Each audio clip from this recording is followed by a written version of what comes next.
делегаттар менен жолугушуп жылдын башында кайсыл жумуштар жасалат, кайсыл жумуштар биздин мүмкүнчүлүгүбүз жетпейт, ошонун баарын сүйлөшүп алалы деген максатта келдик. Азыр баарына түшүндүрүп айттык.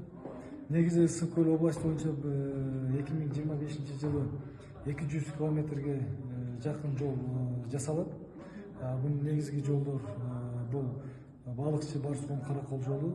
Бул 3 жылдан бери көйгөй болуп келатат. Ошол жолду быйыл 90%га чейин бүтүрүп элге пайдаланууга беребиз.